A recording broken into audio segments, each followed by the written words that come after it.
बहुत बहुत बधाइयां महाराज। सोमवार की अष्टमी का मतलब आपको इंदौर की कथा में बताया था, जिस दिन शंकर और पार्वती के मिलन का दिवस हो, और केवल एक माता पार्वती के अकेले मिलन का नहीं, 64 योगनियां तक भगवान शंकर से मिलने के लिए आती है।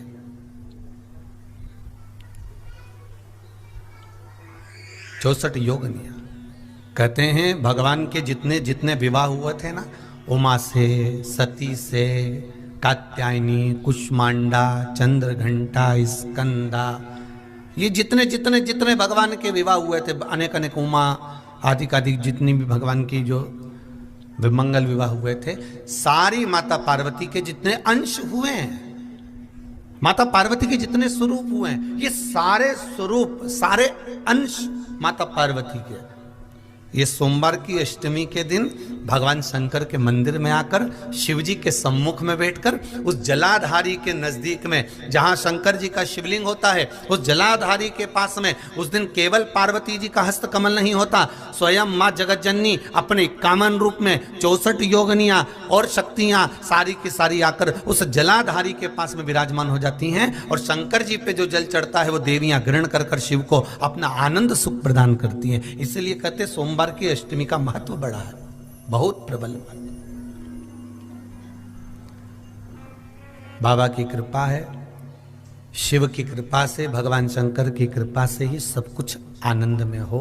और हम तो कहेंगे एक लोटा पानी चढ़ाने से पीछे मत हटना। सोमवार की अष्टमी के दिन शंकर के मंदिर जरूर जाना, बेलपत्र जरूर चढ़ाना, बाबा से विनय जरूर करना, निवेदन करना, बाबा को पूजन करना, घी का दीप लगाना और बाबा से विनय करना, बाबा मेरी ये मनोकामना है, मैं तो आपके चरणों में समर्पित करने के लिए आई, मेरी ये विनती को स्वीकार कर लो।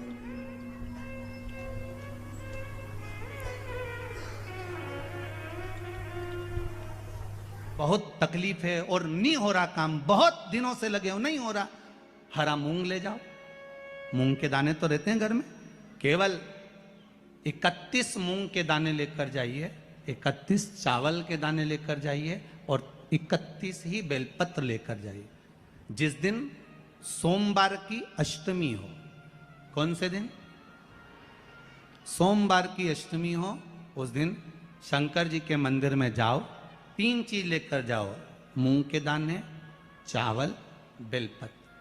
चावल जो 31 लेकर गए हो, अपनी कामना कर कर शंकर जी की देहली पर रख दो, चौखट पर, कहीं पर भी एकांत में उसको रख दिया जाए। मूंग के जो दाने लेकर गए हो 31, वो नंदी के पास में, जो नंदी का पांव ऊंचा रहता है उस पांव के पास रख दीजिए।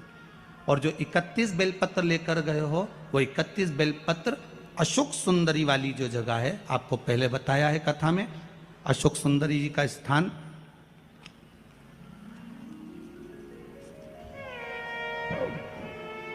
ये शिवलिंग, ये जलाधारी जहां से पानी बहता है, उसके बीच में एक मोटी सी लाइन होती है, जो शंकर भगवान की छोटी लड़की अशोक सुंदरी का स्थान है। शिव जी के 13 बच्चे हैं, 13 बच्चे में सबसे छोटी लड़की अशोक सुंदरी यहीं पर विराजमान होती है, जहां से पानी नीचे गिरता है।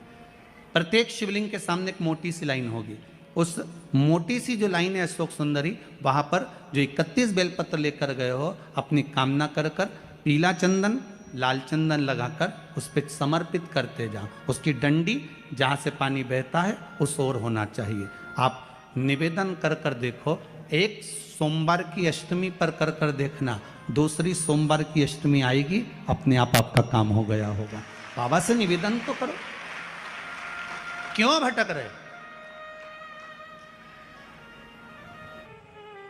और धतूरे का फूल,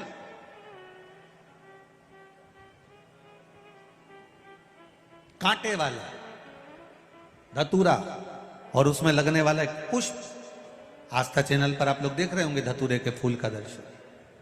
धतूरा और धतूरे का पुष्प, छोटा सा पौधा है, ज्यादा बड़ा नहीं है, कांटा लग रहा है, धतूरा लग रहा है, और उसमें भी साधारण धतूरा नहीं, जिस धतूरे के नीचे की डंडी लाल कलर की होती है, अगर वो सोमवार की अष्टमी को देवाधिदेव महादेव को समर्पित करी जाती है तो उसके घर में कभी संपदा की कमी नहीं होती है। वो धतूरा है, साधारण नहीं है। धतूरे में भी लाल डंडी, जैसे धतूरा गोल होता है उसके नीचे एक छोटी सी डंडी, देखा है आप लोगों ने? अरे देखी कि नहीं देखी बोलो? धतूरा देखा है ना?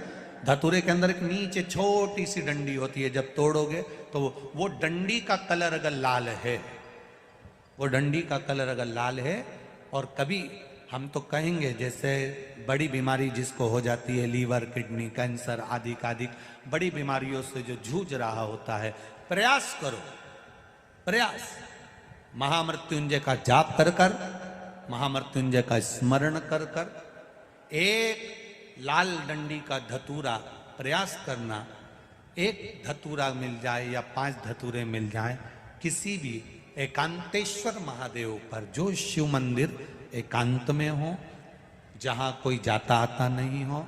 वैसे तो अब बहुत मुश्किल है कि ऐसा मंदिर मिल जाए जहाँ कोई जाता आता नहीं हो, पहले की बात दूसरी है, अब बात दूसरी है।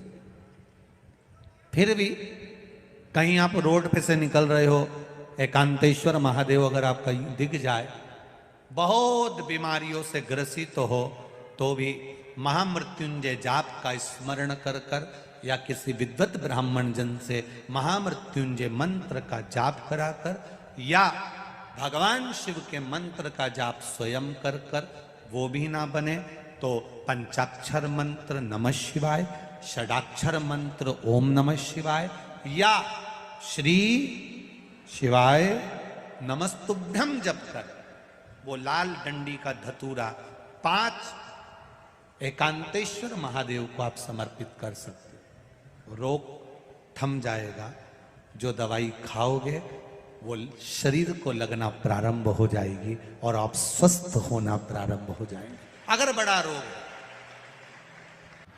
एक बात अपने जीवन में उतार कर रखिएगा, सोमवार की अष्टमी, शिवरात्रि या सोमवार, प्रदोष, बन सके तुम्हारे पास में शिवालय हो या बेलपत्री का वृक्ष हो, वहां दीप दान अवश्य करना चाहिए। अब एक बात का स्मरण आपको रहे थोड़ा सा, अगर